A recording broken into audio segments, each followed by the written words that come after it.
If you find an old Nintendo game called Desert War, do not play it. When a guy walked into my retro gaming shop carrying a cardboard box, I was so excited. Got some of my brother's Nintendo 64 games to sell, he said suspiciously.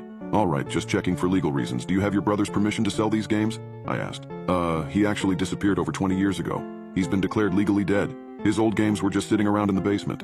My parents said that I could sell them. I'm really sorry, I said.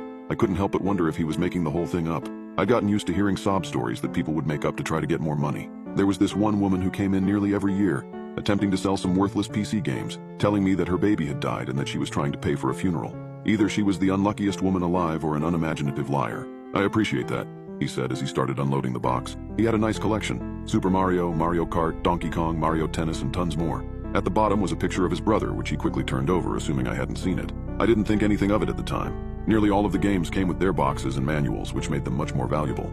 But that was when he pulled out a loose emerald green cartridge from the bottom of his box. I heard that Nintendo had offered emerald green cartridges to publishers, but was almost positive that no one had ever chosen that color. After looking at the label, I was even more confused. It was titled Desert War. 388 N64 games had been produced. I hadn't played all of them, but I can tell you with 100% accuracy if a given title was an actual game. I was certain there was never a game called Desert War. I looked at the label closely, which depicted two soldiers in two era uniforms facing off in a desert landscape. It looked legit. There was the ESRB rating in the lower left, hand corner, T for teen, the Nintendo logo, and the official Nintendo seal of quality. The only thing strange was the publisher's name, Salatorum Games. I had never heard of them before. I turned the cartridge over and examined its back. Everything checked out.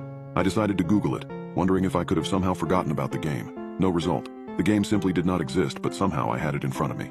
You remember where your brother got this? I asked. I thought this might be an elaborate hoax that the guy was going to tell me that this was a one-of-a-kind game worth thousands. He shrugged. Can't tell you. Think he did most of his shopping at GameStop. Do you remember playing it with him? I don't actually. Don't remember ever seeing him play it. He must have got it shortly before he disappeared. It's very strange. I can't find any mention of it online. I can do more research on it.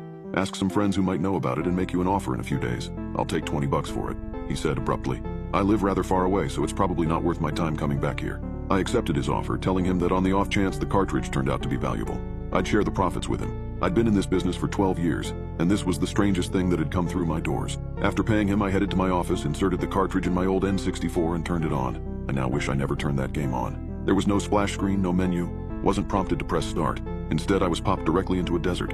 I was by a small oasis surrounded by sand dunes. Reminded me a bit of Shifting Sandland from Super Mario 64, but the graphics in this game were way worse. I wasn't controlling a soldier, but a teenager dressed in a black t-shirt, cargo shorts, and a backwards baseball cap. There wasn't much to do in this world. Couldn't scale the dunes, climb the palm trees, or even go swimming in the oasis. The controls were limited. I could jump using the A button, but couldn't punch or even crouch. As I was walking by the water, a skeletal hand reached out and dragged me under. There was a cutscene of the kid falling through murky water. Suddenly the screen turned black. I thought the game had crashed, but a few seconds later it came back on. I was in some cave. Before me was an enormous skeleton wearing a green wizard's hat decorated with stars and crescents. There was a slingshot nearby and I tried to move over to it, but my character wasn't responding to the analog stick. No matter what button I pressed, nothing happened. Must be another cutscene. The skeleton slowly walked over to the kid, grabbed him, lifted him up, and bit his head off, a fountain of pixelated blood spewing from his neck. Another cutscene, this one just of the skeleton's white face. I'd never seen anything like this before. I felt like I couldn't move, my eyes glued to the screen, unable to look away. But that's when I noticed something horrifying about the character's head. I recognized the face. It was the man's brother, the same face that was on the picture inside the box. My heart sunk when I realized he might not be the last.